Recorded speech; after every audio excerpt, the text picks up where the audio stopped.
Assalamualaikum warahmatullahi wabarakatuh. Salam sejahtera untuk kita semua. Perkenalkan, saya Dimas Dri Wicaksono akan bertugas sebagai moderator dalam presentasi kali ini.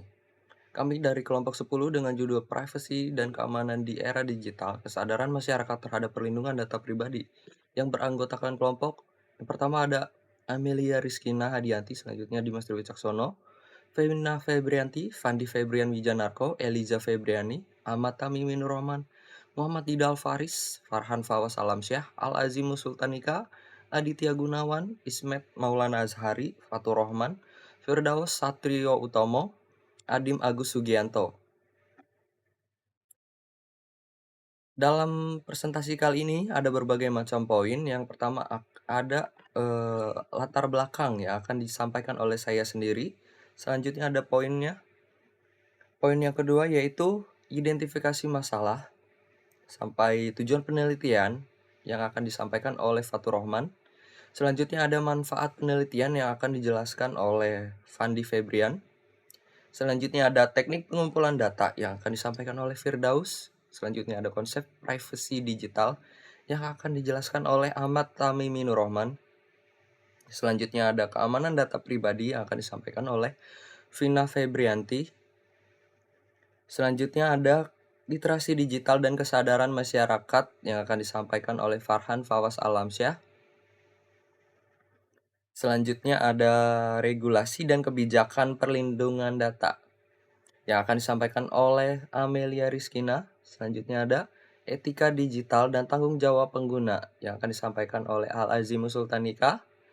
Selanjutnya ada teknologi dan perlindungan data yang akan disampaikan oleh Muhammad Didal Faris. Selanjutnya psikologi penggunaan media digital yang akan disampaikan oleh Aditya Gunawan. Selanjutnya yang ke-12 itu ada dampak pelanggaran privasi digital terhadap pengguna yang akan disampaikan oleh Eliza Febriani. Selanjutnya ada pendekatan penelitian hingga populasi dan sampel penelitian yang akan disampaikan oleh Adim Agus Sugianto. Selanjutnya ada teknik pengumpulan data dan analisis data yang akan disampaikan oleh Ismet Maulana Azhari. Saya lanjut ke penjelasan materi tentang latar belakang pada penelitian kali ini.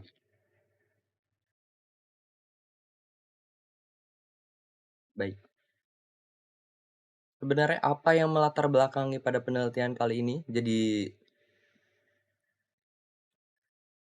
perkembangan teknologi digital ini telah membawa banyak kemudahan sekaligus meningkatkan risiko kejahatan cyber dan kebocoran data pribadi. Jadi pada kehidupan sehari-hari ini udah mulai banyak kemudahan, mulai dari komunikasi, transaksi uang hingga akses informasi. Namun di balik kemudahan tersebut itu muncul tantangan baru berupa meningkatnya ancaman terhadap privasi data dan kejahatan cyber. Jadi kurangnya kesadaran masyarakat dalam menjaga privasi ini seperti tidak mengatur keamanan akun di media sosial membuat data pribadi ini rentan disalahgunakan oleh pihak ketiga. Jadi menurut survei Kementerian Komunikasi dan Informatika pada tahun 2021 ini menunjukkan bahwa lebih dari separuh pengguna Facebook dan seperempat pengguna Instagram tidak mengatur privasi akun mereka. Jadi digitalisasi yang masif membuat penyebaran data menjadi lebih cepat, namun juga memperbesar risiko kebocoran dan penyalahgunaan informasi. Banyak kasus-kasus kebocoran data bahkan di instansi pemerintahan. Jadi pengingat nyata bahwa perlindungan data perlu mendapatkan perhatian lebih serius. Untuk menghadapi tantangan tersebut, meningkatkan edukasi dan literasi digital masyarakat ini menjadi hal yang sangat penting. Rendahnya pemahaman tentang pentingnya perlindungan data pribadi membuat banyak individu menjadi sasaran empuk kejahatan cyber seperti pencurian identitas dan peretasan akun. Oleh karena itu, perlu adanya strategi yang melibatkan kampanye edukasi, sosialisasi tentang keamanan digital, serta penerapan regulasi perlindungan data yang lebih ketat.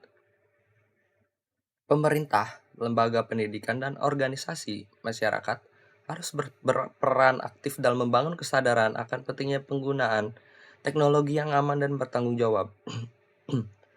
Dengan meningkatkan literasi digital, diharapkan masyarakat menjadi lebih bijak dalam menjaga data pribadi mereka, serta mampu mewujudkan ekosistem digital yang lebih aman, nyaman, dan produktif untuk semua pihak. Saya lanjutkan dengan poin yang kedua, yaitu identifikasi masalah hingga tujuan penelitian yang akan dijelaskan oleh Fatur Rahman. Kepada Fatur Rahman saya persilakan.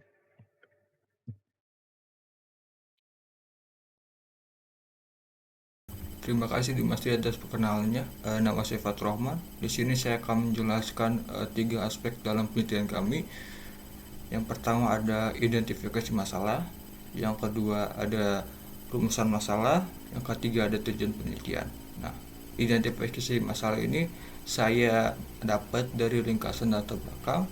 Setelah itu saya ringkas menjadi beberapa masalah, menjadi beberapa hal yang nantinya akan dalam identifikasi masalah ini yang nantinya akan menjadi rumusan masalah, dan rumusan masalah itu akan menjadi suatu pertanyaan pertama yang akan diteliti dalam penelitian kami gitu.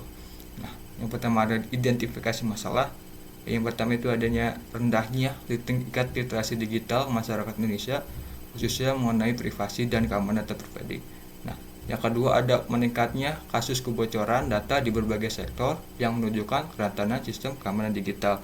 Nah, ini sudah terjadi banyak di Indonesia seperti tahun kemarin gitu ya. Ada kebocoran data dari Kominfo, ada data-data itu pribadi dijual gitu. Itu juga ada lagi kayak kebocoran dari Tokopedia gitu. Data-data tersebut juga dijual. Itu sangat sangat berbahaya sekali ya untuk keperluan pribadi gitu. Nah, yang ketiga itu adanya kurang pemahaman masyarakat tentang bagaimana sih data pribadi mereka digunakan oleh platform digital gitu. Masyarakat juga mungkin agak kurang tahu gitu bagaimana data pribadi mereka itu diolah oleh beberapa platform digital gitu. Untuk apa gitu. Yang keempat, ada minimnya pengetahuan masyarakat tentang hak-hak mereka sebagai subjek data, termasuk hak untuk mengetahui hak akses dan menghapus data pribadi. Nah, biasanya setiap di platform digital tuh ada sebuah kayak uh, detail-detail gitu, pembacaan tentang apa saja sih yang akan dilakukan pada data pribadi mereka, dan itu juga sepertinya banyak dilewat. Nah, yang kelima itu ada belum optimalnya implementasi UU PDP dalam melindungi data pribadi masyarakat Indonesia. Dan ini juga pemerintah juga merupakan hal yang besar gitu ya dalam meningkatkan sistem digital, sistem keamanan data pribadi gitu. Nah, setelah itu ada rumusan masalah. Nah, rumusan masalah ini menjadi satu pertanyaan yang akan dijawab oleh kelompok kami yang hasilnya gitu, hasil dari pertanyaan begitu berikut. Nah, yang pertama ada rumusan masalah. Yang pertama ada bagaimana sih kesadaran masyarakat terhadap perlindungan data pribadi digital gitu. Jadi kelompok kami akan meneliti dengan kualitatif gitu, bagaimana sih masyarakat tersebut dalam perlindungan data pribadi. Nah, yang kedua tuh apa saja faktor utama yang mempengaruhi kesadaran masyarakat dalam menjaga privasi dan keamanan data pribadi. Nah, yang ketiga, apa aja sih dampak dari kurangnya gitu pengelolaan data pribadi terhadap individu maupun kelompok, khususnya terkait risiko kebocoran data dan penyalahgunaan informasi. Nah, yang keempat juga apa aja sih langkah-langkah gitu yang diambil untuk meningkatkan kesadaran masyarakat dalam melindungi data pribadi mereka. Yang kelima ada bagaimana sih cara mendorong perilaku yang lebih bertanggung jawab dalam penggunaan teknologi digital terkait pelindungan data pribadi. Nah, setiap perumusan masalah ini akan dijadikan suatu pertanyaan pada penelitian kami yang akan dijawab pada hasil penelitian yang akan dilakukan. Setelah itu ada tujuan penelitian. Tujuan penelitian ini menjadi kata sesuatu gitu, untuk mengapa sih kita melakukan penelitian ini gitu kan, pasti ada tujuannya gitu. Nah, yang pertama ada menganalisis tingkat kesadaran masyarakat terhadap perlindungan data pribadi. Ini penelitian kami akan menganalisis juga tingkatnya melalui melalui kualitatif. Nah, yang kedua ada mengidentifikasikan faktor-faktor apa saja yang mempengaruhi kesadaran masyarakat terhadap perlindungan data pribadi. Yang ketiga, ada mengevaluasi dampak dari kurangnya pengelolaan data pribadi terhadap individu maupun kelompok, termasuk resiko bocoran data dan penyalahgunaan data. Ini maksudnya dari kami akan meneliti tentang apa sih dampaknya gitu. Kalau misalkan data kita digunakan terhadap orang lain gitu kan, pasti berbahaya sekali gitu. Yang keempat, ada memberikan rekomendasi untuk meningkatkan kesadaran masyarakat terhadap perlindungan data pribadi mereka. Nah, ini juga akan dilakukan dalam penjelasan kami gitu, untuk bagaimana sih cara meningkatkannya gitu, untuk menjaga data pribadi gitu dari platform-platform yang tidak kita ketahui. Yang kelima, ada mendorong perilaku yang lebih bertanggung jawab dalam penggunaan teknologi digital. Nah, itu saja mungkin dari saya akan lanjutkan kepada Bang Fadi Febri. Bang Fadi, terima kasih.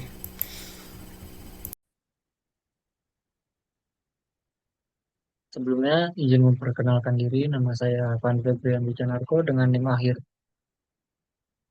63 dari jurusan Informatika dari angkatan 22. Jadi di penelitian ini memiliki manfaat yang diharapkan dapat memberi kontribusi positif untuk masyarakat dan pengembang kebijakan sehingga menjadi lebih baik dalam hal perlindungan data. Beberapa keuntungan yang didapat dari penelitian ini yaitu pertama, terkait tingkat kesadaran warga terhadap perlindungan dan menambah wawasan referensi pemahaman terkait isu keamanan data cyber dan privasi. Yang kedua itu, pada penelitian ini membantu masyarakat dalam memahami pentingnya menjaga privasi data seperti data pribadi dan langkah-langkah untuk melindunginya. Yang ketiga itu menjadi bahan pertimbangan dalam menyusun kebijakan dan regulasi yang lebih ketat terkait perlindungan data pribadi, serta mendukung penerapan Undang-Undang Perlindungan Data Pribadi atau yang disingkat dengan UU PDP agar lebih efektif dalam menjaga hak privasi masyarakat. Terus yang manfaat keempat, meningkatkan kesadaran masyarakat tentang risiko dan cara menjaga keamanan data dalam penggunaan teknologi digital. Penelitian ini juga memiliki manfaat lainnya di bidang manfaat akademis seperti yang pertama, pengembangan ilmu pengetahuan hasil penelitian ini berpotensi memberikan sumbangan terhadap perkembangan ilmu pengetahuan di bidang keamanan cyber, privasi data, dan studi sosial terkait teknologi digital. Nah, pada manfaat akademis ini, referensi untuk penelitian lanjutannya seperti hasil penelitian dapat menjadi dasar atau referensi bagi peneliti lain yang ingin mengeksplorasi topik serupa atau topik terkait seperti regulasi perlindungan data, etika digital, atau dampak teknologi pada masyarakat. Pemahaman teoritisnya yaitu penelitian ini dapat membantu memahami teori-teori terkait kesadaran masyarakat, perilaku digital, dan hal-hal lain yang dapat mempengaruhi perlindungan data pribadi. Kemudian yang kedua itu manfaat praktis. Meningkatkan kesadaran masyarakat, temuan dari penelitian ini dapat dimanfaatkan untuk meningkatkan pemahaman masyarakat mengenai pentingnya perlindungan data pribadi di era digital ini. Rekomendasi kebijakan. Pada penelitian ini dapat memberikan saran kepada pemerintah atau lembaga yang berwenang dalam merumuskan kebijakan yang berkaitan dengan perlindungan data yang lebih efektif. Kemudian, manfaat praktis pada bidang edukasi dan sosialisasi, yaitu temuan penelitian ini dapat digunakan sebagai bahan edukasi untuk kampanye atau program sosialisasi tentang keamanan digital dan privasi data. Kemudian yang ketiga itu ada manfaat sosial. Nah, di manfaat sosial ini, perlindungan hak privasi dapat membantu melindungi hak privasi individu dengan mengidentifikasi tantangan dan risiko yang dihadapi masyarakat dalam melindungi data pribadi mereka. Perbedaan masyarakat, pemberdayaan masyarakat dengan memahami tingkat kesadaran masyarakat, penelitian ini dapat memberdayakan masyarakat untuk lebih proaktif dan dalam menjaga data pribadi mereka. Kemudian pengurangan risiko kejahatan cyber. Dengan meningkatkan kesadaran dan pemahaman tentang keamanan data, penelitian ini juga dapat membantu mengurangi risiko kejahatan cyber seperti pencurian identitas, phishing, atau penyalahgunaan data. Kemudian manfaat di bidang ekonomi, meningkatkan kepercayaan konsumen. Bagi pelaku bisnis, penelitian ini dapat membantu meningkatkan kepercayaan konsumen dengan menunjukkan komitmen terhadap perlindungan data pribadi, pengurangan kerugian finansial dengan memahami risiko dan meningkatkan kesadaran. Penelitian ini dapat membantu mengurangi kerugian finansial yang timbul akibat kebocoran data atau serangan cyber. Kemudian manfaat yang terakhir yaitu di bidang global, kontribusi pada diskusi global, penelitian ini juga dapat berkontribusi tentang privasi dan keamanan data, terutama dalam konteks perbedaan budaya, regulasi, dan tingkat adopsi teknologi di berbagai negara. Harmonisasi standar keamanan, temuan penelitian ini dapat digunakan untuk mendorong harmonisasi keamanan data di tingkat internasional. Dengan demikian, penelitian ini tidak hanya bermanfaat bagi akademisi, tetapi juga bagi masyarakat, pemerintah, dan pelaku bisnis dalam menghadapi tantangan privasi dan keamanan di era digital ini.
Baik, terima kasih. Saya Ahmad Mimin Rohman. Di sini saya akan menjelaskan tentang konsep privasi digital.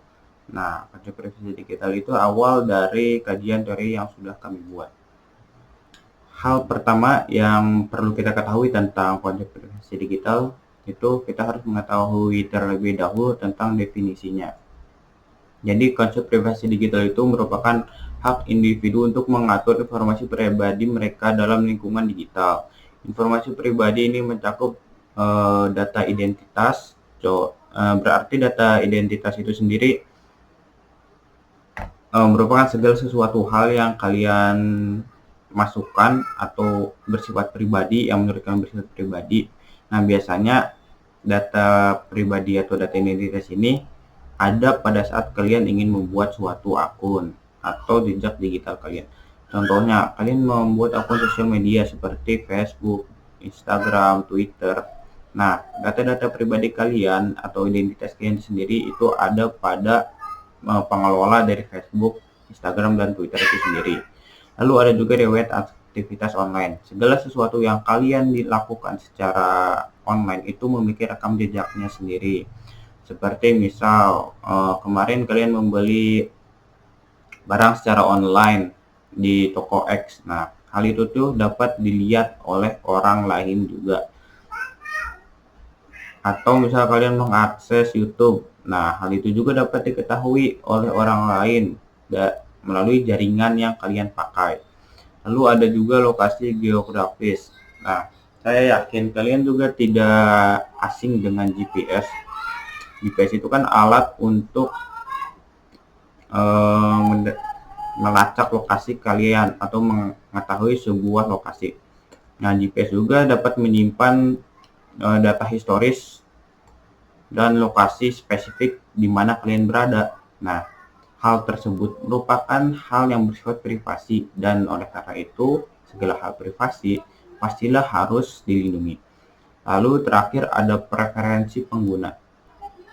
Nah, untuk konsep privasi digital itu sendiri tentu saja ada landasan hukumnya di Indonesia, yaitu landasan hukum Undang-Undang Nomor 27 Tahun 2022 tentang perlindungan data pribadi. Menurut undang-undang ini, data pribadi diartikan sebagai setiap informasi yang berhubungan dengan individu yang dapat diidentifikasi baik secara langsung maupun melalui kombinasi dengan informasi lainnya. Undang-undang ini menekankan pentingnya perlindungan atas pengumpulan, pengolahan, penyimpanan, dan distribusi data pribadi, serta menegaskan hak-hak subjek data atas informasi yang dimiliki dan dikendalikan oleh pihak lainnya. Nah, contoh maksudnya dari pihak lain itu seperti kalian membuat akun di Instagram. Nah, apakah Instagram itu merupakan aplikasi milik kalian? Tentu saja bukan ya. Nah, jadi si pemilik Instagram itulah yang mengendalikan data pribadi yang ada di akun Instagram kalian. Lalu ada juga pendapat dari para peneliti tentang konsep privasi digital. Yang pertama ada Wulandari melalui jurnalnya yang diterbitkan pada tahun 2021, ia berpendapat bahwa privasi digital dipandang sebagai aspek dasar dalam perlindungan terhadap hak atas privasi seseorang yang ada di Indonesia. Penelitian ini menyoroti perlunya pengaturan yang komprehensif, lengkap atau detail dalam perlindungan data pribadi untuk menjamin hak konstitusional subjek data pribadi dan mencegah penyalahgunaan data dari orang-orang yang tidak bertanggung jawab atau ilegal. Lalu yang kedua, penelitian dari Gaul dan kawan-kawannya yang diterbitkan pada tahun 2024. Mereka menekankan bahwa perkembangan digitalisasi di Indonesia mendorong masyarakat untuk menggunakan teknologi digital dalam berbagai aspek kehidupan yang ada pada saat ini, yang secara langsung dapat meningkatkan juga kebutuhan akan perlindungan hak privasi data diri mereka. Nah, studi mereka juga menekankan pentingnya menjaga kerahasiaan informasi pribadi individu secara pengolahan atau pemrosesan data untuk mencegah penggunaan data oleh pihak yang tidak sah atau tidak berwenang. Selanjutnya ada peneliti dari Wisanjaya, beliau menerbitkan penelitiannya pada tahun 2023 tentang konsep privasi digital. Dalam penelitiannya menyoroti bahwa perkembangan teknologi telah membawa tantangan baru dalam perlindungan hak privasi sebagai bagian dari HAM dan sistem hukum nasional yang ada di Indonesia. Kasus-kasus kebocoran data pribadi yang terjadi menunjukkan perlunya adanya penanganan lebih lanjut terkait dengan privasi data atau data pada dunia digital.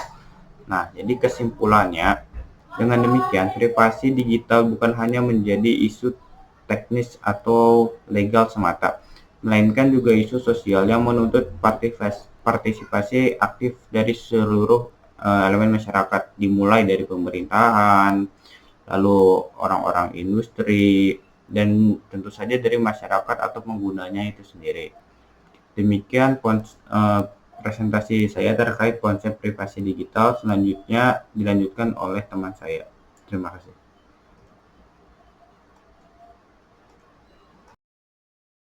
Baik, saya Vina Febrianti, dan pada bagian ini saya akan membahas tentang keamanan data pribadi.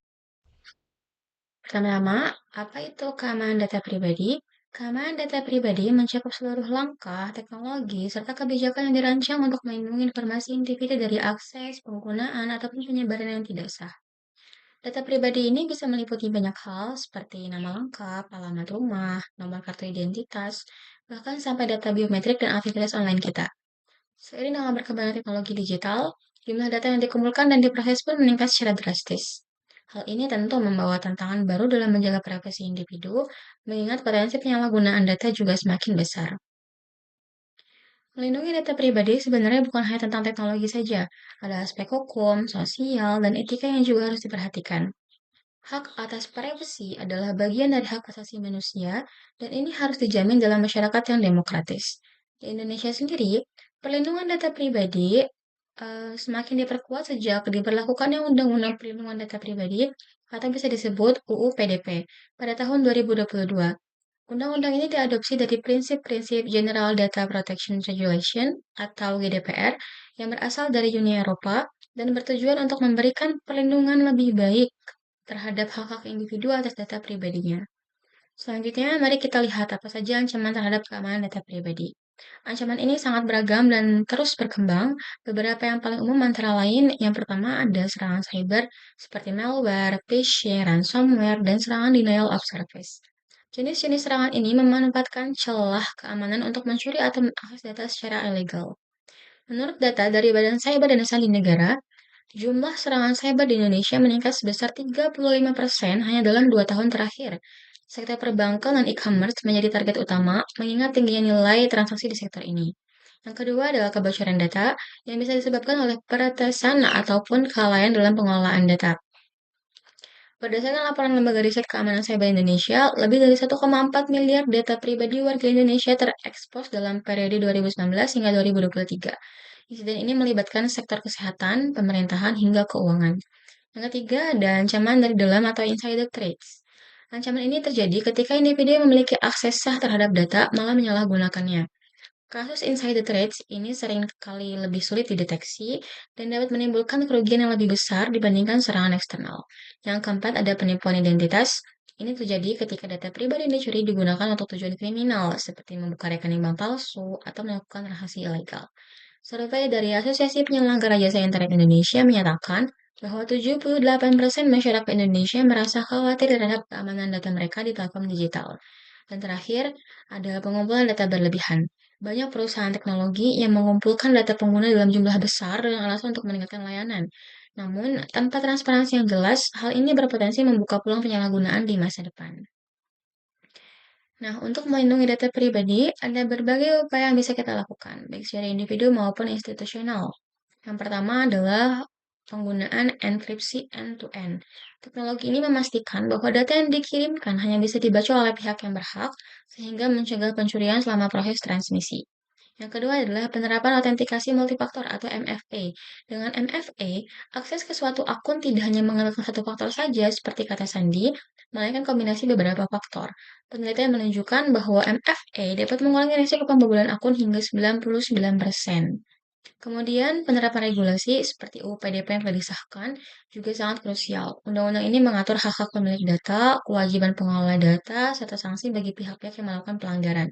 Selain itu, penting juga menerapkan konsep privacy by design dan privacy by default.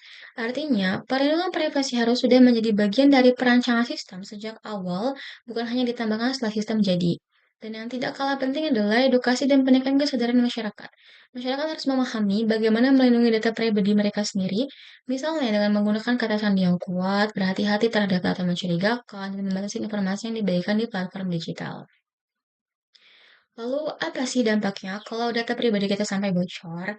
Ternyata dampaknya cukup serius, tidak hanya untuk individu, tetapi juga untuk organisasi, bahkan untuk negara. Pertama, ada dampak finansial. Pencurian identitas dan akses ilegal ke akun keuangan dapat menyebabkan kerugian hingga miliaran rupiah. Lembaga Riset Keamanan Cyber Indonesia mencatat bahwa korban kebocoran data mengalami kerugian antara 15 hingga 40 juta rupiah per kasus. Yang kedua adalah dampak psikologi. Sebanyak 67% korban kebocoran data melaporkan mengalami stres, kecemasan, bahkan trauma akibat penyalahgunaan informasi pribadi mereka. Dan yang ketiga ada dampak terhadap keamanan nasional.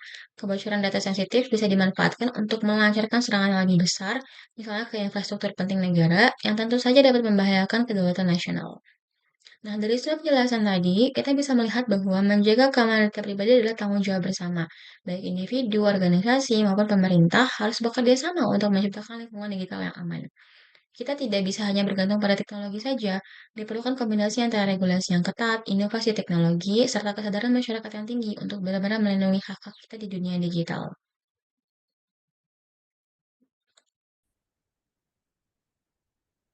Selanjutnya, literasi digital dan kesadaran masyarakat. Yang pertama itu ada definisi literasi digital. Literasi digital merujuk pada kemampuan memanfaatkan teknologi informasi dan komunikasi untuk mengidentifikasi, menganalisis, mengkreasi, dan menyebarkan informasi dengan cara yang efektif, analitikal, dan terjamin keamanannya. Konsep ini melampaui sekedar kecakupan teknis dalam mengoperasikan perangkat digital, meliputi juga pemahaman tentang norma digital, pelindungan digital, dan pendekatan kritis terhadap materi digital. Kompetensi ini mencakup kapasitas penggunaan teknologi informasi dan komunikasi atau TIK secara produktif dan tepat guna. Ini bukan hanya kemampuan teknis untuk menjalankan perangkat dan aplikasi, tetapi juga kemampuan untuk menemukan dan mengevaluasi informasi, mengelola informasi, dan berkomunikasi.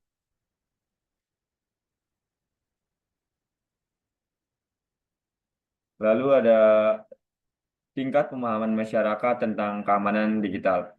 Investigasi terkini memperlihatkan bahwa mayoritas warga Indonesia belum menganggap serius urgensi perlindungan data personal, mengakibatkan peningkatan insiden peretasan data dan aktivitas ilegal di ranah maya. Situasi ini kian memburuk karena kelangkaan program pembelajaran tentang pengamanan digital yang bisa diakses publik. Kapasitas pemahaman warga Indonesia perihal keamanan dalam berinternet masih berada pada tataran belum memadai. Keseimbangan digital masih menjadi problematika. Tercermin dari timpangnya kemampuan literasi digital antar komunitas urban dengan pedalaman, termasuk juga antar generasi dan jenjang akademis yang berbeda. Sebagian besar individu yang mengakses internet belum sepenuhnya menyadari bahwa bahaya-bahaya keamanan seperti eksploitasi data, manipulasi identitas digital, perangkat lunak merusak, dan aspek kerahasiaan ketika berselancar di dunia maya. Selanjutnya ada faktor-faktor yang mempengaruhi kesadaran digital. Kemampuan seseorang atau masyarakat untuk memahami, menggunakan, dan mengintegrasikan teknologi digital yang mempertimbangkan dampak sosial, budaya, dan etika yang mungkin terjadi dikenal sebagai kesadaran digital. Berdasarkan penelitian literatur, berikut adalah faktor-faktor utama yang mempengaruhi kesadaran digital. Yang pertama ada tingkat pendidikan. Pendidikan memainkan peran penting dalam meningkatkan kesadaran digital. Studi menunjukkan bahwa ada korelasi positif antara tingkat pendidikan dan adopsi layanan berbasis digital. Orang-orang dengan tingkat pendidikan yang lebih tinggi juga cenderung memiliki pemahaman yang lebih baik tentang manfaat teknologi dan cara penggunaannya dengan baik. Secara itu, kurangnya pendidikan sering menjadi penghalang untuk memahami teknologi digital. Sebagai akibatnya, program literasi digital diperlukan untuk mengatasi masalah ini. Lalu ada literasi teknologi. Literasi teknologi adalah kemampuan untuk memahami dan menggunakan teknologi secara kritis. Kegagalan untuk memiliki kemampuan ini dapat memperburuk perbedaan digital antara orang dan kelompok yang memiliki akses terhadap teknologi dan mereka yang tidak. Meningkatkan literasi digital masyarakat juga didorong oleh kesadaran tentang penggunaan gadget secara bijak dan efeknya terhadap kesehatan mental. Lalu ada akses terhadap teknologi. Kesadaran digital terutama dibentuk oleh kepemilikan perangkat teknologi dan akses internet. Kesetaraan sosial seringkali menghalangi kelompok tertentu untuk mendapatkan akses yang cukup ke teknologi. Penyediaan infrastruktur internet di wilayah terpencil dapat membantu mengurangi perbedaan ini. Lalu ada kesadaran budaya dan sosial. Kesadaran dan konsekuensi sosial dari penggunaan teknologi seperti kecanduan perangkat elektronik atau penurunan kualitas interaksi sosial mendorong masyarakat untuk menggunakan teknologi dengan lebih hati-hati. Selanjutnya ada strategi peningkatan literasi digital. Dalam era ini, literasi digital sangat penting. Anda harus dapat memahami dan mengelola teknologi digital dengan baik.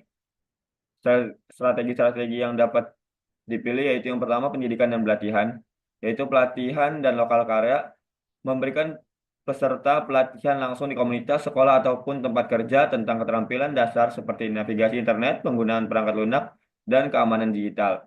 Lalu ada kurikulum literasi digital, menggabungkan literasi digital ke dalam kurikulum formal, mulai dari tingkat dasar hingga perguruan tinggi. Yang kedua ada kampanye untuk memupuk kesadaran, yaitu sosial politik, meningkatkan kesadaran masyarakat tentang pentingnya literasi digital melalui kampanye media sosial, seminar, dan webinar. Selanjutnya ada komunitas literasi digital, yaitu menciptakan komunitas yang aktif di mana orang-orang berbicara tentang masalah literasi digital, berbagi pengalaman, dan menemukan cara untuk menyelesaikan masalah. Yang ketiga ada akses teknologi. Penyedia infrastruktur menjamin akses internet yang cepat dan murah di seluruh area, terutama di daerah terpencil. Fasilitas seperti WiFi publik atau hotspot gratis dapat membantu orang-orang mendapatkan data digital. Perangkat teknologi memberikan perangkat keras seperti komputer atau tablet kepada pusat komunitas, sehingga orang-orang dapat menggunakan teknologi secara langsung untuk belajar. Yang keempat ada menggunakan sumber daya elektronik. Aplikasi pendidikan memperkenalkan aplikasi pembelajaran interaktif yang dimaksudkan untuk meningkatkan literasi digital. Ini termasuk platform seperti kursus online dan perpustakaan digital. Sumber daya belajar online mendukung pembelajaran digital dengan jurnal ilmiah, platform edukatif terpercaya, dan sumber daya akademik lainnya. Mungkin itu saja yang bisa saya sampaikan. Saya serahkan lagi pada moderator. Di sini saya akan menjelaskan mengenai regulasi dan kebijakan perlindungan data. Kenapa perlindungan data penting? Di era digital, data pribadi kita bisa tersebar luas tanpa kita sadari. Tanpa perlindungan yang kuat, data bisa disalahgunakan untuk hal-hal berbahaya, seperti pencurian identitas. Regulasi perlindungan data hadir untuk menjaga hak privasi kita, membangun kepercayaan, dan memastikan layanan digital berjalan dengan aman. Kita hampir setiap hari membagikan data pribadi, baik saat belanja online, mengakses media sosial, bahkan sekadar mengisi formulir sederhana.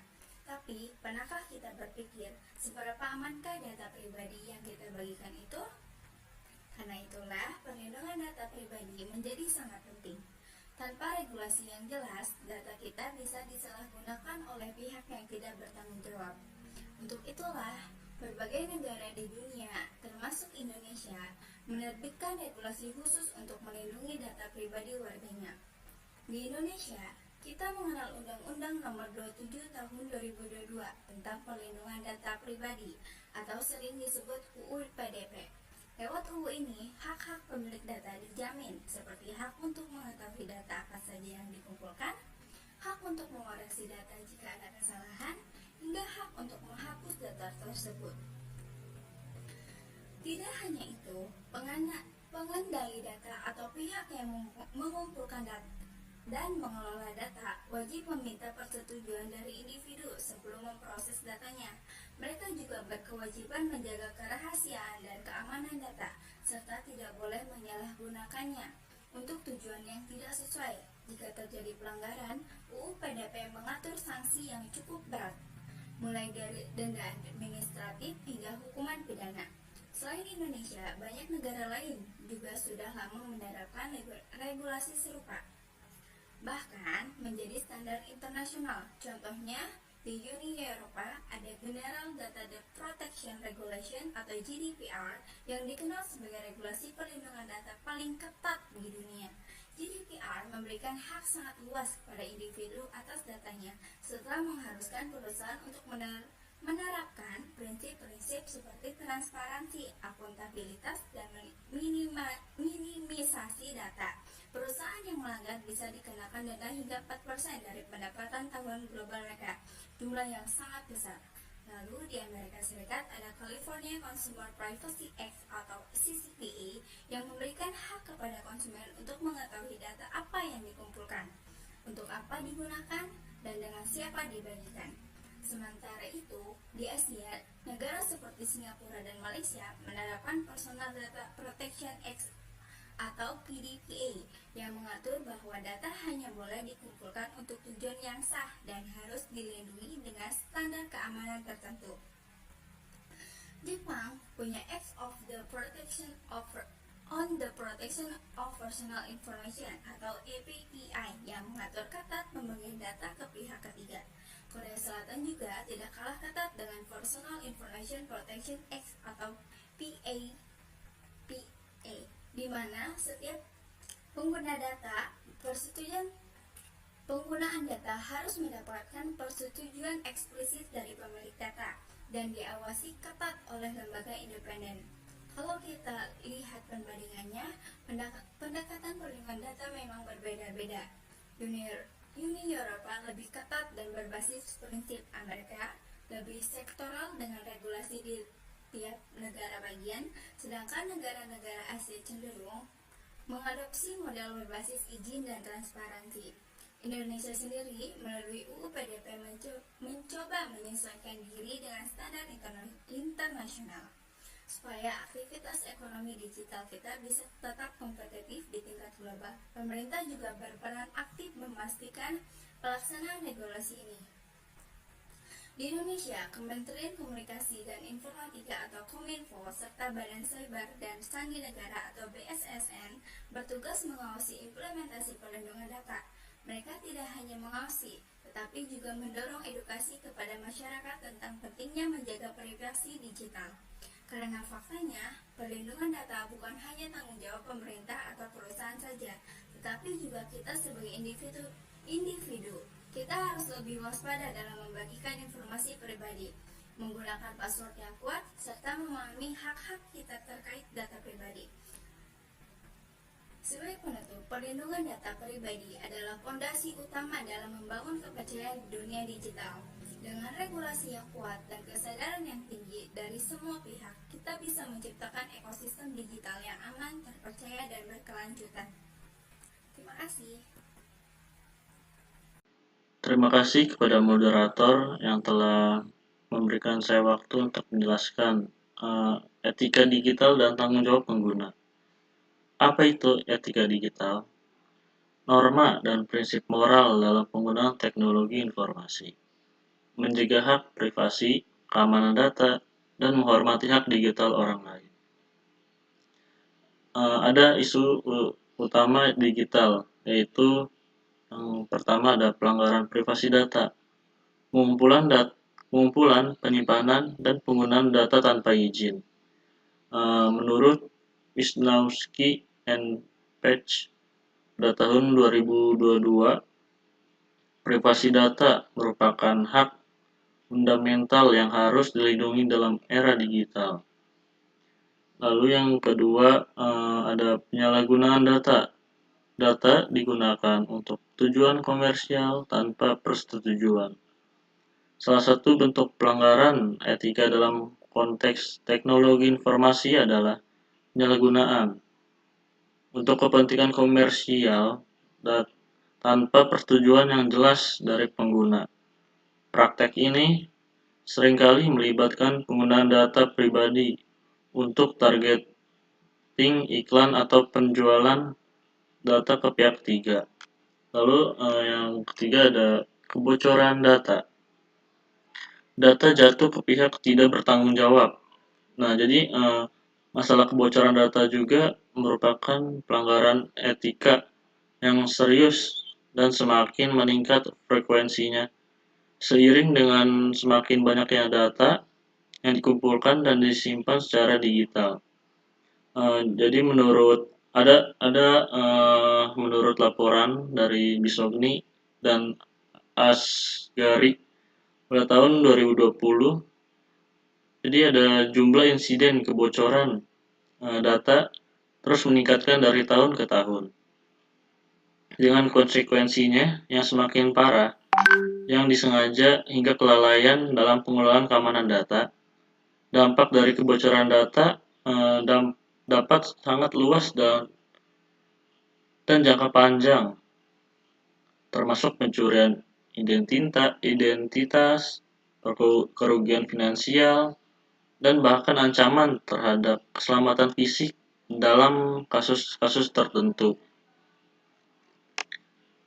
Lalu ada dampak pelanggaran etika.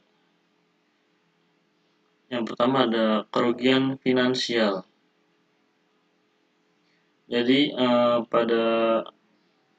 ada contoh kasus, yaitu kasus peretasan Equifax pada tahun 2017 yang mengekspos data pribadi dan finansial sekitar 143 juta orang Amerika, mengakibatkan resiko pencurian identitas dan penipuan kartu kredit bagi para korban. Lalu yang kedua ada kerusakan reputasi. Contohnya yaitu pada kasus Tokopedia pada tahun 2020, data 91 juta akun pengguna bocor ke dark web.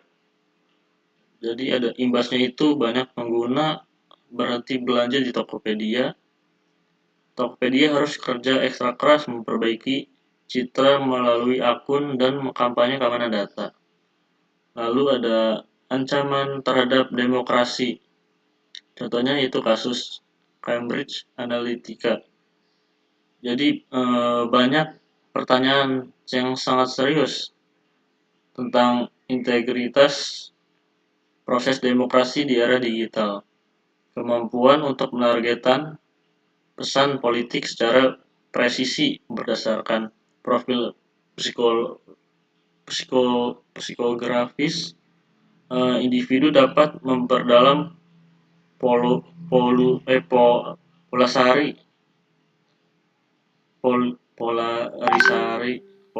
polarisasi politik, menciptakan bubble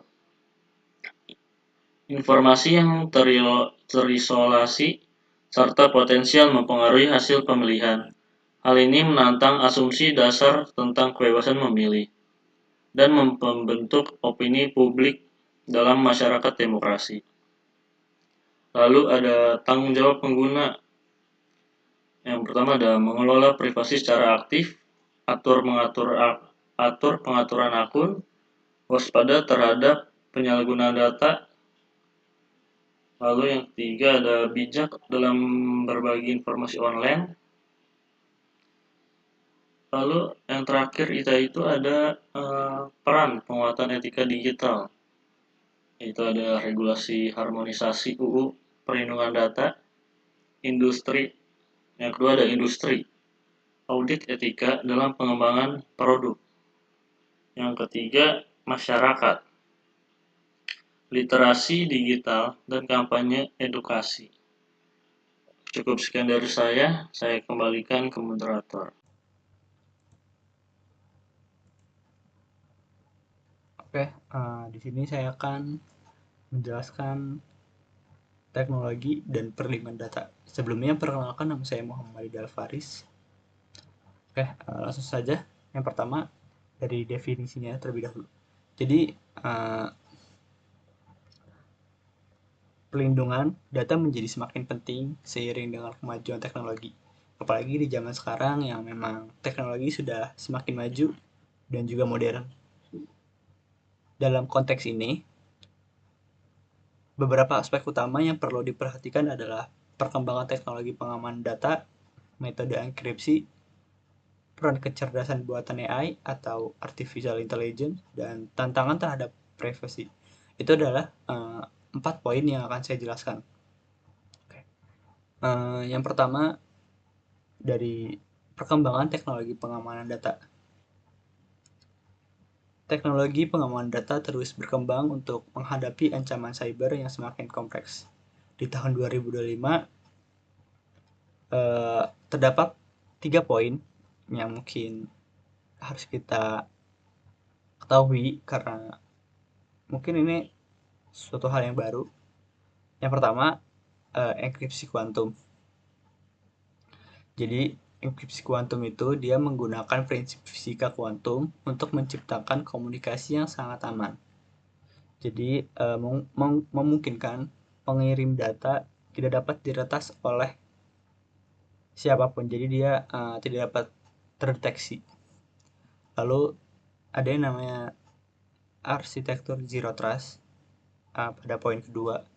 Jadi dia melakukan sebuah pendekatan untuk menghilangkan kepercayaan implisit dalam jaringan organisasi dengan memverifikasi sebuah perangkat dan pengguna yang meminta akses. Lalu yang ketiga, verifikasi identitas biometrik. Metode ini semakin menggantikan kata sandi tradisional. Jadi dia menggunakan biometrik untuk menggantikan kata sandi lama.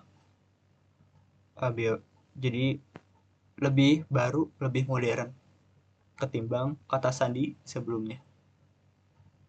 Dia tuh menawarkan cara yang lebih aman untuk autentikasi pengguna. Lalu yang kedua ada metode enkripsi dan perlindungan informasi. Metode enkripsi baru menjadi kunci dalam melindungi data. Ada 3 poin. Yang pertama ada post quantum cryptography, dirancang untuk tetap aman meskipun komputer sedang dalam diretas.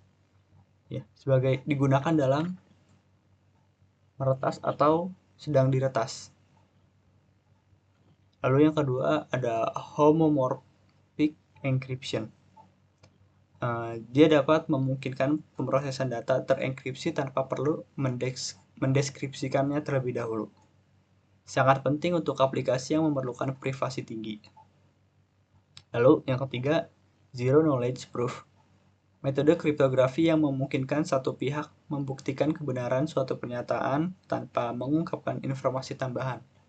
Berguna dalam sistem autentikasi dan transaksi blockchain. Lalu yang ketiga, peran AI dalam keamanan data. Ada 3 poin. Yang pertama, mendeteksi ancaman secara dini. Jadi, dengan menganalisis pola, AI dapat mengenali aktivitas mencurigakan. Seperti pola-pola lalu lintas jaringan, itu dia bisa mendeteksi. AI dapat memberikan peringatan sebelum serangan terjadi. Lalu yang kedua, mengidentifikasi malware. Jadi AI dapat menganalisis perilaku file yang berbahaya atau yang mencurigakan untuk menentukan apakah mereka itu bisa berbahaya atau tidak. Gitu. Poin ketiga, dia dapat meningkatkan respon terhadap ancaman. Jadi AI memungkinkan respon yang lebih cepat terhadap serangan cyber dengan menganalisis data secara real time. Dan dia dapat memberikan notifikasi kepada tim keamanan. Lalu yang keempat, tantangan teknologi terhadap privasi. Yang pertama yaitu ada penggunaan data atau pengumpulan data.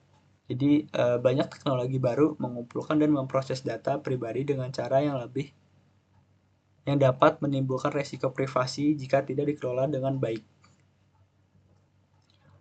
Jadi banyak kayak perusahaan-perusahaan itu yang ngumpulin data customer atau data-data orang, banyak yang menggunakannya itu dengan hal yang sembrono kayak gitu. Jadi kita sebagai orang yang memiliki data kita sendiri diharapkan untuk lebih berhati-hati dalam memberikan data kita kepada orang lain. Lalu yang kedua ada serangan cyber yang lebih kompleks. Serangan seperti phishing yang menggunakan AI dapat menghasilkan komunikasi yang sangat personal, membuatnya sulit bagi individu untuk membedakan antara komunikasi sah dan palsu. Lalu yang ketiga, regulasi dan kepatuhan. Perusahaan harus beradaptasi dengan regulasi baru terkait perlindungan data seperti GDPR dan data aktual untuk memastikan bahwa mereka memenuhi standar privasi yang ketat. Mungkin itu saja dari saya untuk teknologi dan perlindungan data. Terima kasih. Hai, nama saya Ditya Gunawan. Saya akan menjelaskan tentang psikologi penggunaan media digital. Ada dampak, perilaku, dan strategi bijak menggunakannya. Media digital dalam kehidupan modern, ada perkembangan teknologi membawa perubahan besar dalam cara manusia berinteraksi, belajar, bekerja, dan bersosialisasi. Kini hampir semua aktivitas kita berhubungan dengan dunia digital, yaitu kerja jarak jauh, belanja online, bahkan bertemu teman pun lewat media sosial. Yang kedua, media digital memudahkan akses informasi dan mempercepat komunikasi. Yang ketiga, segala sesuatu menjadi instan, mulai dari mencari resep makanan hingga mendapatkan kabar dunia dalam hitungan detik. Namun, penggunaan tanpa batas bisa berdampak buruk pada kesejahteraan mental. Yang keempat, terlalu banyak paparan digital bisa membuat kita stres, mudah cemas, bahkan merasa kesepian. Yang kelima, data 63% orang dewasa merasa sulit beristirahat dari media digital dalam kurun Pew Research Center dalam 2023. Ini menunjukkan betapa media digital sudah mengikat hidup banyak orang. Selanjutnya ada evolusi penggunaan media digital pada tahun 2000-an, email dan browsing sebagai aktivitas utama. Dulu internet lebih banyak dipakai untuk kebutuhan kerja dan belajar. Pada tahun 2010, ledakan media sosial seperti Facebook, Instagram, Twitter. Saat ini, koneksi sosial jadi alasan utama orang mengakses internet. Pada saat 2020, dominasi video pendek seperti TikTok, Reels, konten cepat dan menarik perhatian dengan durasi singkat semakin mendominasi perilaku konsumsi. Fenomena economy of attention, setiap detik perhatian kita diperebutkan oleh berbagai platform dan iklan. Selanjutnya ada fakta global penggunaan media digital. Yang pertama, 5,35 miliar penggunaan internet aktif di dunia. Yang kedua, lebih dari setengah populasi dunia sudah terkoneksi internet. Yang ketiga, screen time rata-rata 6 jam 37 menit per hari. Yang keempat, separuh waktu bangun kita dihabiskan di depan layar. Yang kelima, 2 dari 3 orang lebih suka komunikasi online. Yang keenam, interaksi manusia beralih dari dunia nyata ke dunia maya. Selanjutnya, dampak positif peningkatan akses informasi. Ada informasi real time dan pendidikan terbuka. Yang kedua, semua orang punya kesempatan belajar apa saja, kapan saja, sosialisasi lintas budaya. Kini kita bisa berteman dengan orang dari negara lain dengan mudah. Kolaborasi global, kolaborasi kerja dan bisnis lintas negara makin umum berkat teknologi digital.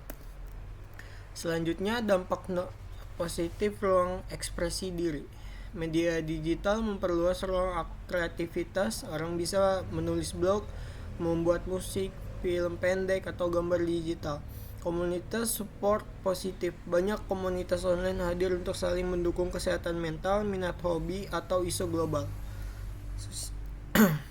Selanjutnya, dampak negatif kecanduan digital. Platform dirancang untuk adiktif. Mereka menggunakan algoritma untuk terus menarik perhatian kita. Risiko gangguan kesehatan mental, penggunaan berlebihan dikaitkan dengan tingkat kecemasan dan depresi yang lebih tinggi. Tanda kecanduan: cemas tanpa ponsel, selalu mengecek notifikasi, sulit fokus pada tugas nyata. Selanjutnya ada dampak negatif FOMO dan self-esteem. Yang pertama, FOMO meningkatkan kecemasan sosial. Yang kedua, takut ketinggalan event berita atau update teman. Yang ketiga, membandingkan diri dengan orang lain di sosial media. Yang keempat, apa yang ditampilkan orang di media sosial sering hanya sisi positif hidup mereka. Yang kelima, turunnya rasa percaya diri. Yang keenam, melihat orang lain tampak lebih sukses bisa menurunkan self-esteem. Selanjutnya ada gangguan kognitif dan tidur. Cahaya biru mengganggu melatonin, menghambat hormon yang mengatur tidur alami tubuh kita. Yang ketiga, penurunan rentang perhatian. Yang keempat, otak terbiasa dengan konten singkat dan cepat, kesulitan fokus pada tugas panjang. Selanjutnya, aspek psikologi dopamin loop.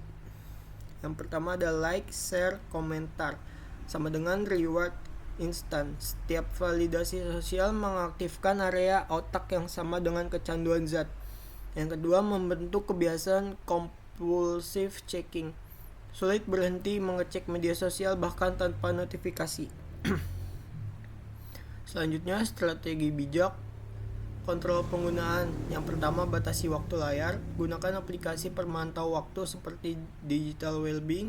Yang kedua, mode senyap saat kerja. Matikan notifikasi saat belajar atau kerja fokus. Yang ketiga, prioritaskan kegiatan offline. Luangkan waktu untuk berinteraksi langsung. Selanjutnya ada strategi bijak detox digital. Yang pertama ada tentukan hari tanpa gadget. Libatkan keluarga atau teman agar lebih mudah dijalani. Yang kedua, ganti dengan aktivitas fisik seperti jalan santai, membaca buku, atau mencoba hobi baru. Yang ketiga, ikuti tantangan komunitas. Ada banyak komunitas yang mendukung gaya hidup mindful terhadap digital. Selanjutnya, strategi bijak konsumsi sehat. Yang pertama ada follow akun inspiratif, akun motivasi, edukasi, hobi produktif.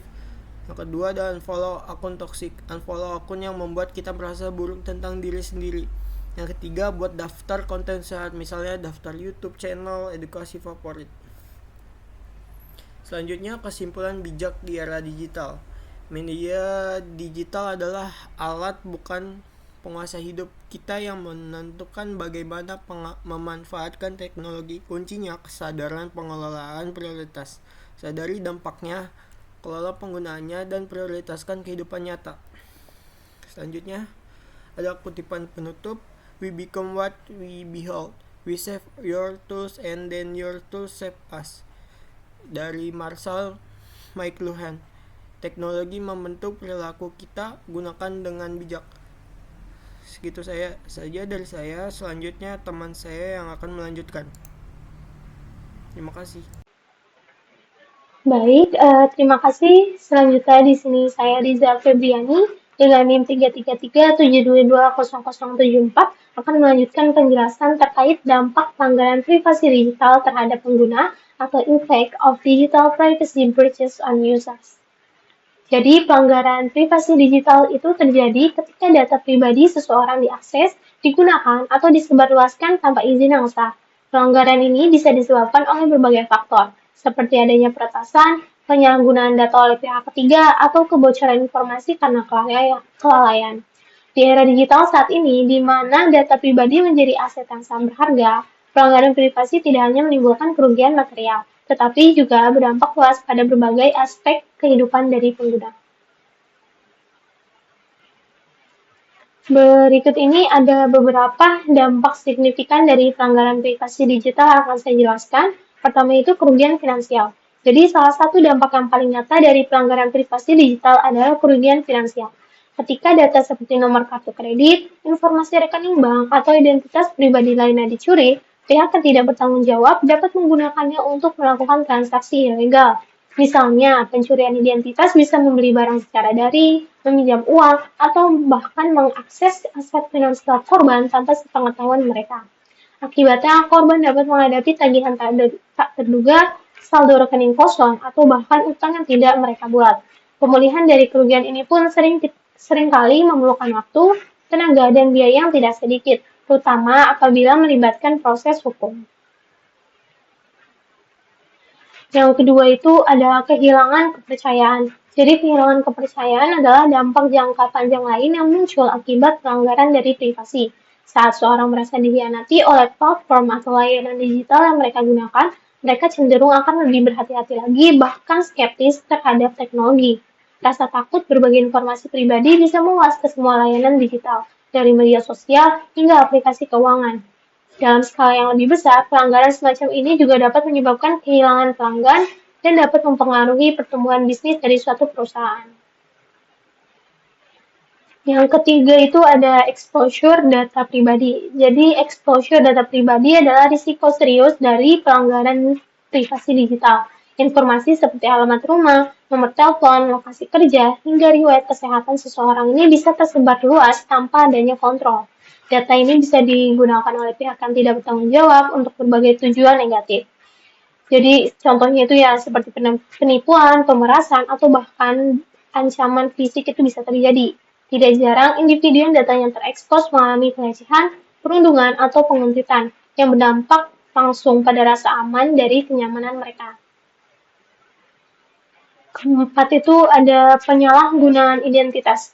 Jadi penyalahgunaan identitas merupakan salah satu bentuk pelanggaran privasi digital yang paling merusak. Dengan data yang cukup, pelaku dapat menyamar sebagai korban, membuka akun baru atas nama korban, atau bahkan terlibat dalam aktivitas atau kegiatan kriminal. Jadi, selain kerugian finansial, korban juga harus menghadapi konsekuensi hukum dan administratif untuk memulihkan identitas mereka. Dalam beberapa kasus, membuktikan bahwa seseorang adalah korban penyalahgunaan identitas bisa sangat sulit, memperpanjang beban dari emosional dan administratif yang harus mereka tanggung. Yang kelima itu ada stres psikologis dan emosional. Jadi, dampak psikologis dari pelanggaran privasi sering sekali diabaikan, padahal sangat nyata dampaknya gitu. Merasa bahwa privasi telah dilanggar dapat menimbulkan kecemasan, stres berat, rasa tidak aman, bahkan bisa menyebabkan depresi. Korban mungkin merasa seolah-olah mereka kehilangan kendali atas hidup mereka, terutama jika data yang bocor bersifat sangat pribadi atau sangat sensitif. Meskipun kerugian finansial dapat diperbaiki seiring waktu, efek emosional dari pelanggaran privasi bisa bertahan lebih lama dan mempengaruhi kesejahteraan mental korban secara mendalam. Bahkan, kebanyakan korban itu tidak bisa menghilangkan trauma dari akibat pelanggaran privasi digital ini. Selanjutnya itu yang keenam ada penurunan kualitas hidup. Pelanggaran privasi digital yang berulang atau serius dapat menyebabkan penurunan kualitas hidup. Individu yang merasa terus dipantau atau berisiko mengalami kebocoran data mungkin membatasi penggunaan teknologi atau bahkan menghindari transaksi online. Jadi pada akhirnya ketakutan ini bisa membatasi akses mereka ke layanan penting seperti layanan kesehatan digital, pendidikan daring, atau peluang kerja yang semakin banyak mengandalkan dari platform digital. Ketidakpercayaan terhadap dunia digital juga dapat membuat mereka tertinggal dalam berbagai aspek kehidupan modern. Selanjutnya itu ada tanggung jawab hukum dan sosial. Jadi dalam beberapa kasus, korban pelanggaran privasi harus menghadapi konsekuensi hukum.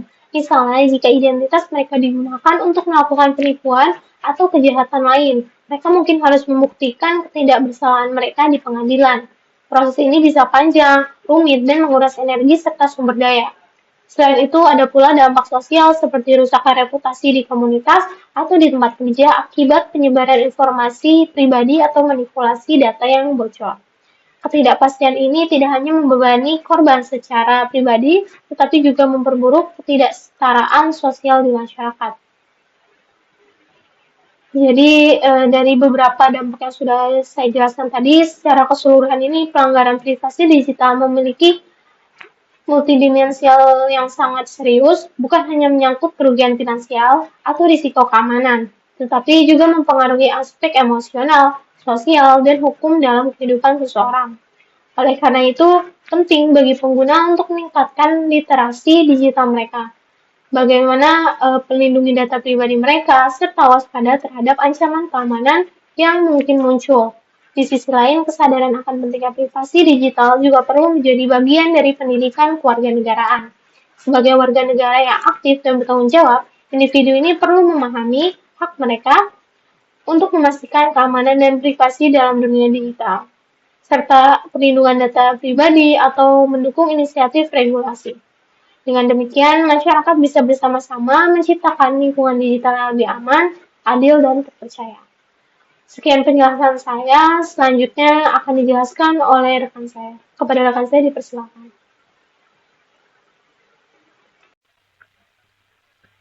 Oke, selanjutnya adalah metode penelitian. Di dalam metode penelitian ini ada 4 poin, yaitu pendekatan penelitian, populasi dan sampel penelitian, teknik pengumpulan data, dan analisis data. Oke, mari kita mulai saja. Yang pertama, yaitu pendekatan penelitian. Untuk menggali isu dalam proposal kami memilih menggunakan pendekatan kualitatif. Pendekatan ini dipilih bukan tanpa alasan. Kualitatif memungkinkan kami untuk mendapatkan wawasan yang lebih dalam tentang bagaimana masyarakat berpikir, mengapa mereka bertindak, dan apa yang mereka rasakan terkait privasi digital. Nah, berbeda dengan pendekatan kuantitatif yang fokus pada angka-angka dan statistik. Kualitatif justru mengutamakan makna, pengalaman, serta interpretasi subjektif responden.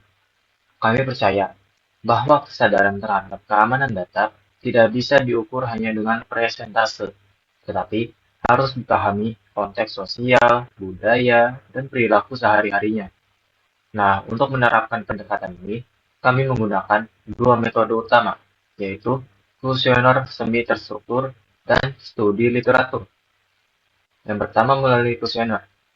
Melalui kuesioner semi terstruktur, kami memberikan pertanyaan yang sudah dirancang, namun tetap terbuka, sehingga responden bisa memberikan jawaban yang luas dan eksploratif. Contohnya, kami tidak hanya bertanya, apakah Anda menjaga kata sandi Anda? Tetapi kami juga bertanya, apa yang Anda lakukan untuk melindungi akun pribadi Anda? Atau, apakah Anda membaca syarat dan ketentuan aplikasi sebelum mengizinkan akses data? Dengan begitu, kami bisa memahami bukan hanya perilaku, tetapi juga alasan di balik perilaku tersebut. Nah, lalu, melalui studi literatur, kami mendalami berbagai referensi, mulai dari jurnal ilmiah, tentang perlindungan data, laporan survei, tingkat nasional, hingga regulasi seperti Undang-Undang Perlindungan Data Pribadi atau UU PDP di Indonesia. Kami juga membandingkan temuan di lapangan dengan hasil penelitian lain, baik dalam negeri maupun luar negeri atau internasional, seperti contohnya General Data Protection Regulation (GDPR) di Eropa. Semua ini dilakukan agar analisis yang kami bangun tidak hanya kuat dari sisi pengalaman empiris responden, tetapi juga didukung secara teoritis. Dengan kombinasi metode ini, kami berharap bisa memotret realitas kesadaran privasi digital masyarakat Indonesia secara lebih akurat dan mendalam. Oke, itu untuk pendekatan penelitian. Selanjutnya, populasi dan sampel penelitian. Populasi dalam penelitian ini adalah masyarakat Indonesia yang aktif menggunakan internet dan layanan digital. Hak ini mencakup berbagai kalangan, mulai dari mahasiswa, pekerja profesional, pelajar, hingga ibu rumah tangga yang menggunakan platform digital untuk kebutuhan sehari-hari. Alasan kami memilih populasi ini cukup jelas. Di era digital, di hampir semua aktivitas, dari yang sederhana seperti chatting dan belanja online, hingga yang kompleks seperti mengelola keuangan pribadi, melibatkan pertukaran data pribadi. Namun tidak semua pengguna internet memiliki tingkat kesadaran yang sama terhadap risiko keamanan data. Oleh karena itu, kami menggunakan teknik purposive sampling. Apa itu teknik purposive sampling? purposive sampling adalah teknik pemilihan responden berdasarkan kriteria tertentu yang relevan dengan tujuan penelitian. Nah, kriterianya itu adalah 1. Berusia minimal 17 tahun, yang artinya sudah cukup dewasa untuk memiliki akun dan aktivitas digital sendiri. Yang kedua, aktif menggunakan minimal 1 akun digital, baik itu media sosial, marketplace, atau layanan keuangan online. Ketiga, bersedia berpartisipasi secara sukarela dan memberikan jawaban yang jujur. Dengan pendekatan ini, kami ingin memastikan bahwa data yang kami kumpulkan benar-benar mencerminkan pengalaman nyata pengguna aktif dunia digital. Misalnya, mahasiswa mungkin lebih familiar dengan risiko data di media sosial. Nah, sementara pekerja profesional mungkin lebih fokus pada keamanan transaksi keuangan online. Selain itu, variasi latar belakang seperti tingkat pendidikan, lokasi geografis, dan intensitas penggunaan teknologi juga kami pertimbangkan untuk menghasilkan gambaran yang lebih komprehensif. Nah, kami percaya bahwa keberagaman ini penting, karena tingkat literasi digital dan privasi bisa sangat berbeda antara kelompok dengan kelompok lainnya. Data yang kami kumpulkan akan membantu mengidentifikasi tren umum, tantangan terbesar, dan juga peluang dalam membangun kesadaran masyarakat terhadap pelindungan data pribadi. Oke, sekian dari saya. Yang berikutnya bisa dilanjutkan oleh rekan saya, yaitu Ismet.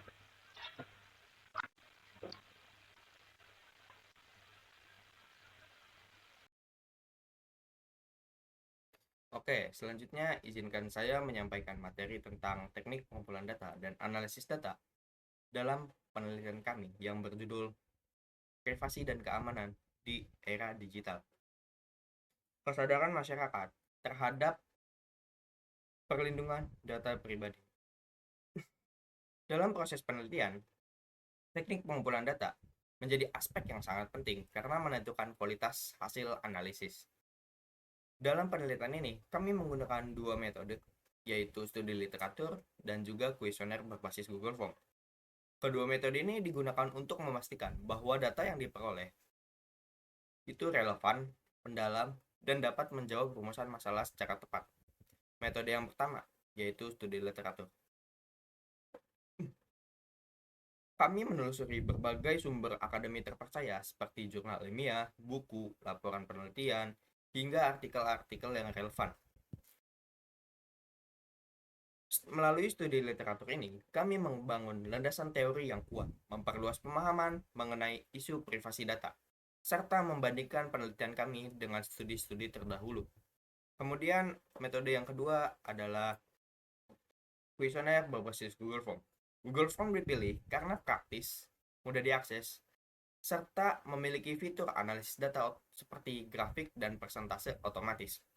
Kuesioner ini kami sebarkan kepada masyarakat umum, mahasiswa, pelajar, serta pengguna aktif internet untuk menggali pemahaman mereka tentang pentingnya menjaga privasi dan keamanan data di era digital ini. Responden diminta menjawab beberapa pertanyaan yang dirancang untuk mengungkap pola pikir dan kebiasaan mereka dalam melindungi data pribadi mereka.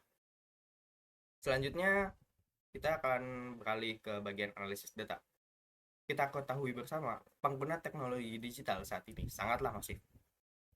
Menurut laporan We Are Social dan Hootsuite, pada tahun 2024,